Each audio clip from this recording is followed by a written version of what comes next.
Ovde se završava naše večerašnje polusatno druženje. Ostaje nam samo da vas podsjetimo na Božić i pozovemo vas da ga zajedno proslavimo u našim srpskim hramovima. Nadam se da ste uživali. Budite sa nama i narednog utorka od 7:30 na kanalu 31. Moje ime je Marina i u ime cele ekipe Televizije Avala vas pozdravljam do sledećeg viđenja.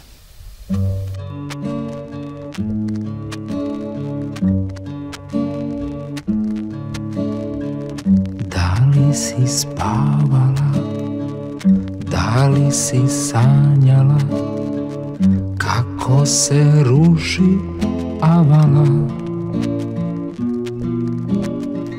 Da li te nervira, kad ti iz svemira pošaljem leptira?